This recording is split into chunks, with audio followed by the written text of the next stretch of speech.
Vous écoutez Radio Lomé, il est 12h30.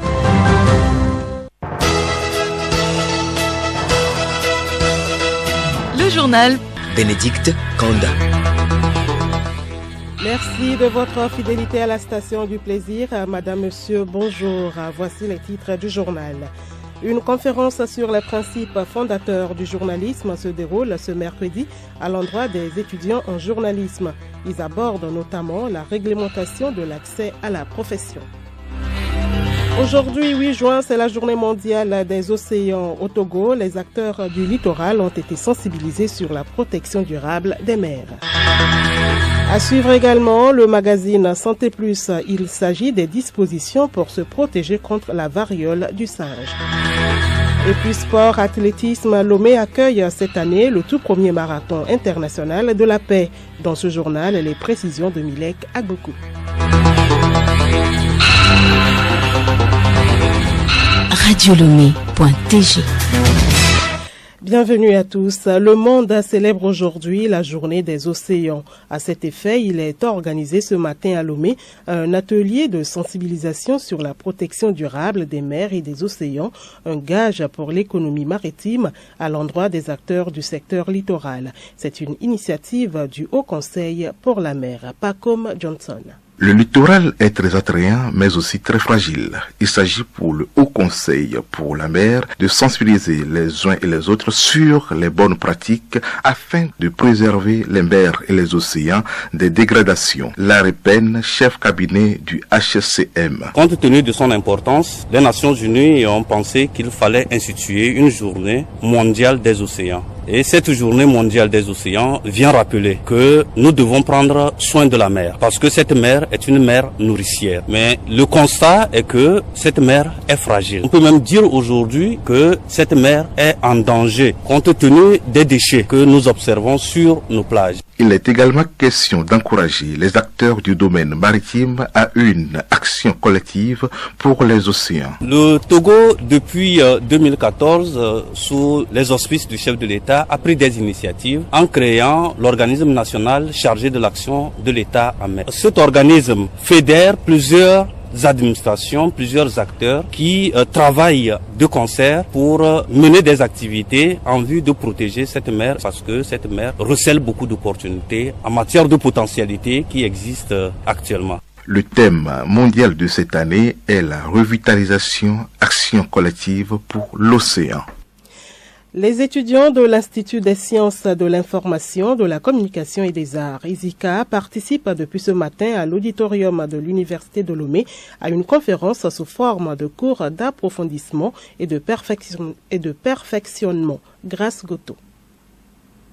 Cette conférence est animée par l'expert formateur sénégalais Martin Faye. Les points saillants de cette rencontre sont entre autres la réinvention du journalisme, la réglementation de l'accès à la profession du journalisme et aussi réglementer la délivrance de la carte de presse. L'expert a aussi abordé les principes fondateurs du journalisme qui sont l'indépendance du journaliste, la neutralité, l'impartialité et le principe d'honnêteté. Cette conférence se déroule en présence du ministre de la Communication et des Médias, professeur Akoda Aïwadan. Donner de nouvelles orientations stratégiques à la coopérative militaire d'épargne et de crédit, COMEC, c'est l'objectif de la 6e Assemblée générale ordinaire ouverte ce matin à Lomé.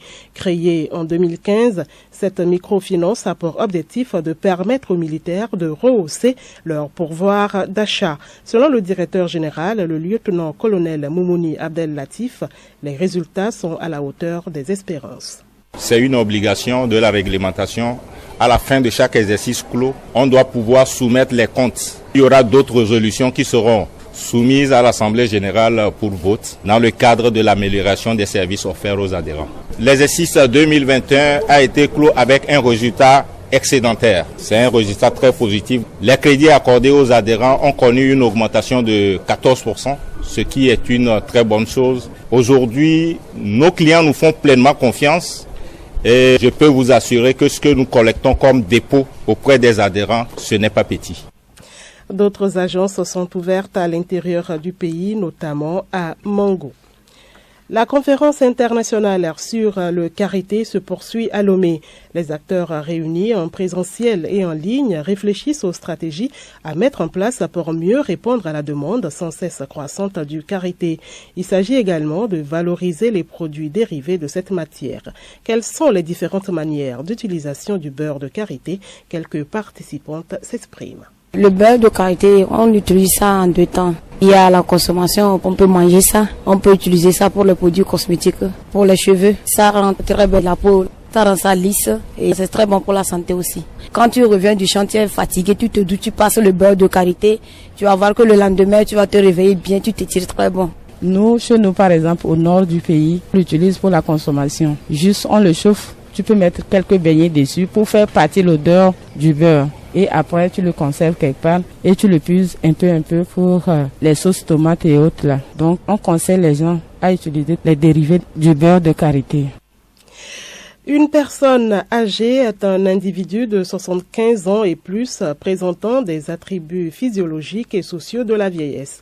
C'est autour de cet âge que la santé se dégrade durablement et que des vulnérabilités plus ou moins importantes apparaissent. À l'occasion de la journée des personnes âgées observée chaque 15 juin, la rédaction propose une série de dossiers. Ce volet porte sur les traits caractéristiques. Nathalie Baneguet. Visage ridé. Cheveux tout blancs, bouche presque édentée, ne favorisant pas le manger. Un corps parfois tout tremblant, dans une démarche courbée ou non. Voilà la personne âgée. De plus, les difficultés de communication associées en particulier à la surdité et à la démence. Le vieillissement est un processus continu et progressif d'altération naturelle qui commence tôt à l'âge adulte. On ne devient pas vieux ou vieille en un jour. Classiquement, l'âge de 65 ans est considéré comme le début de la vieillesse. L'âge chronologique se base uniquement sur le passage du temps. Le journal Bénédicte Kanda.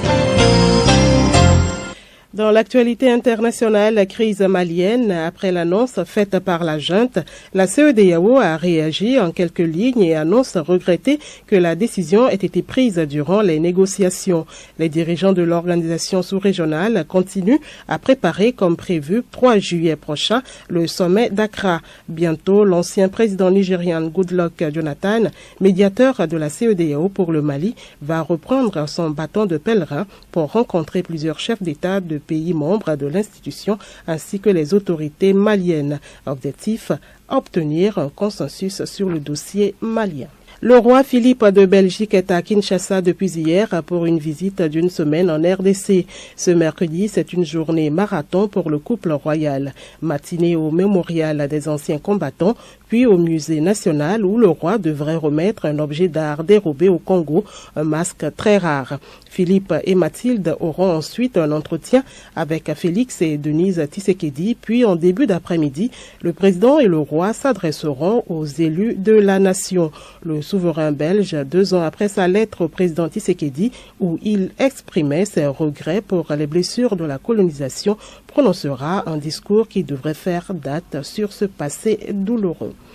Et puis la Russie est prête à garantir la sécurité des navires céréaliers quittant les ports ukrainiens avec la coopération de la Turquie. C'est ce qu'a assuré ce mercredi le ministre des Affaires étrangères, Sergueï Lavrov, à Ankara.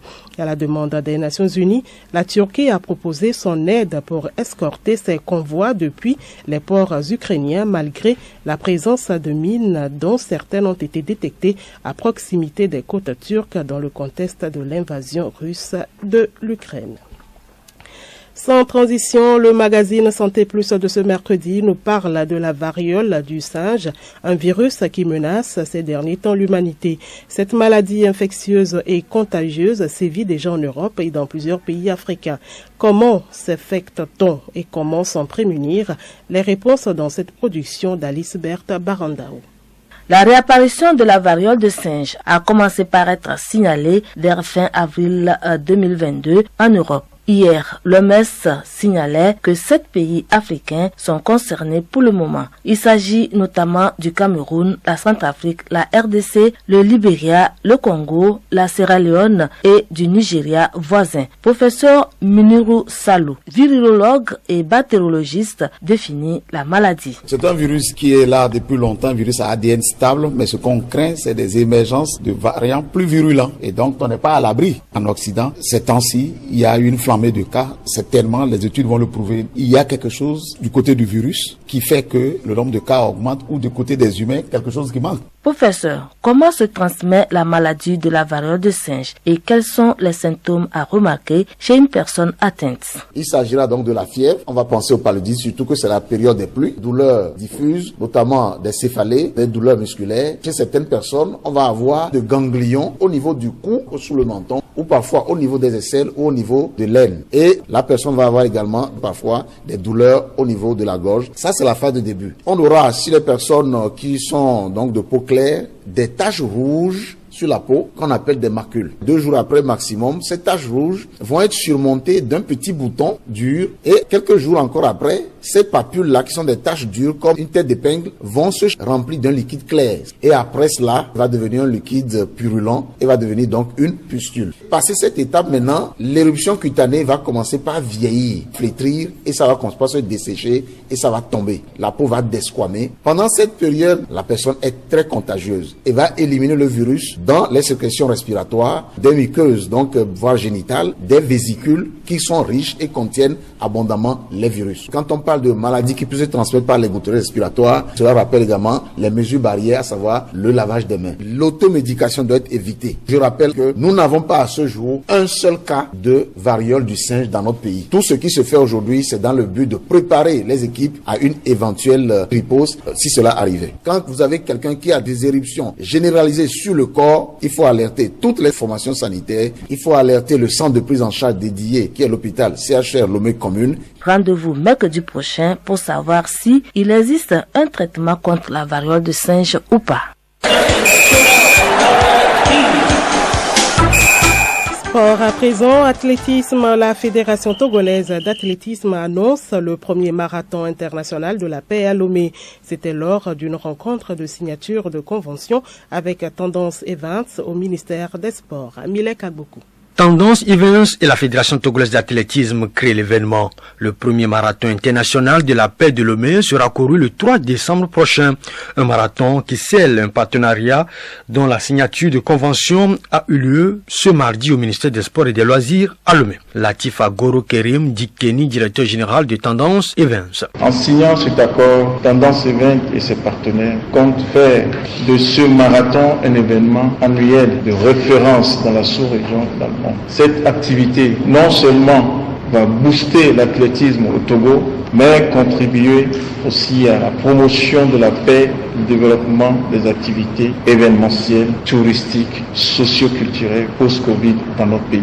La Fédération togolaise d'athlétisme entend apporter sa touche technique pour la réussite de ce marathon. Dogo Chanile Falilatou, présidente de la Fédération togolaise d'athlétisme. Le marathon, ça fait partie des disciplines de l'athlétisme. Donc, nous apportons nos expertises techniques, surtout que nous avons à notre sein des ressources humaines techniques susceptibles de pouvoir surveiller à même ce marathon, puisque nous devons le mettre dans les normes internationales pour que les résultats soient validés. Marathon international de la paix de Lomé réunira outre des athlètes togolais et africains, mais aussi ceux de l'Europe et de l'Amérique.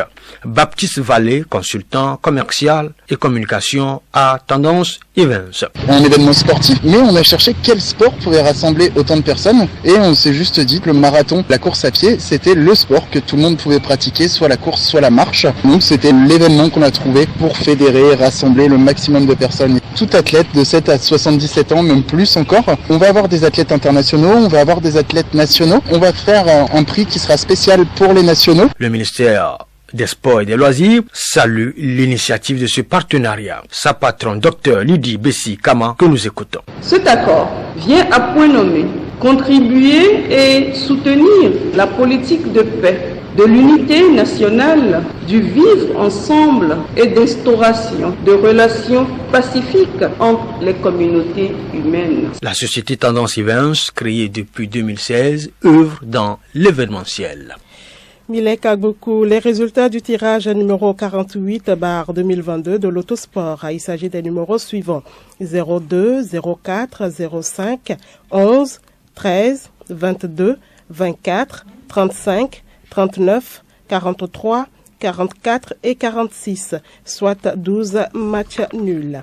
Et puis l'information insolite pour terminer, en France, une dame a trouvé un moyen de faire des économies face à la hausse des prix du carburant. Elle va travailler à cheval. Et en plus, ça lui fait un peu d'exercice, explique-t-elle. Heureusement qu'elle réside en campagne, ce qui lui permet de parcourir à 8 km de trajet, majoritairement en forêt et dans les champs.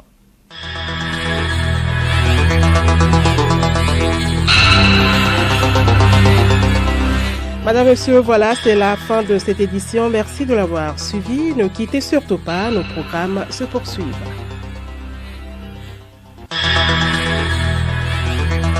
Et la grande édition complète de la mi-journée vous a été présentée par Bénédicte Kanda. Réalisation Nathalie Banagé. 12h15 avec 45 minutes. Radio Lomé, boîte postale 434, email radiolomé@radiolomé.tg. radiolomé.tg